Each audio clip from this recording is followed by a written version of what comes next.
На одлуката за почеток на пристапни преговори со Европската Унија ќе влијаат изборите во Европскиот парламент.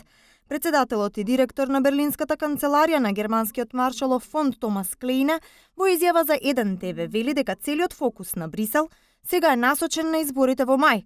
Тогаш ќе се види дали ќе преовлада скептицизмот за проширување. Европските избори ќе донесат последици. Ние мора да го почекаме исходот од изборите. Колку евроскептицизам всушност ние ќе видиме. Најважна работа во моментот е политичката состојба во Европа. Секако дека е важно да се испорачаат реформи кои се на агендата, но мора да се знае дека состојбата која што е во Европа не е многу пријатна во моментот. Ова денеска го потврди и францускиот председател Макрон. Како најголем противник на проширувањето, тој предложи низа реформи за Унијата со кои ќе се условува ново проширување. Инаку по дискусиите кои овие 2 дена се одвиваат во рамки на Германскиот Маршалов фонд и владините представници во Скопје, се размислувало за создавање на Балкан 360, со цел да се поврзат на највисоко ниво креаторите на политика, но истовремено да има и применливост. Размислува во однос на она што вашиот вице-премиер рече вчера заедно со Рикер овдека, дека не се работи толку за проширување, толку за конституирање на Европа и тоа во една пошироко обкружување, безбедносно трансатлантско обкружување.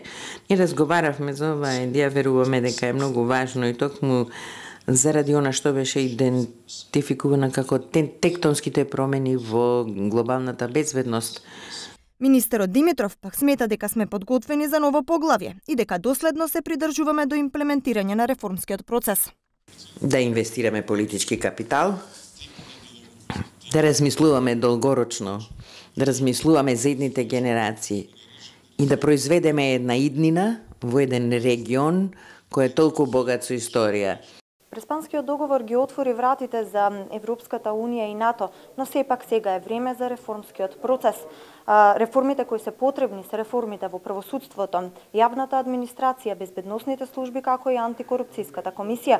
Или како што вчера Филип Рикер, поранешниот американски амбасадор во земјава и иден помошник државен секретар на САД за Европа и Евроазија, кажа: мора многу да работите за Северна Македонија да има подобра иднина.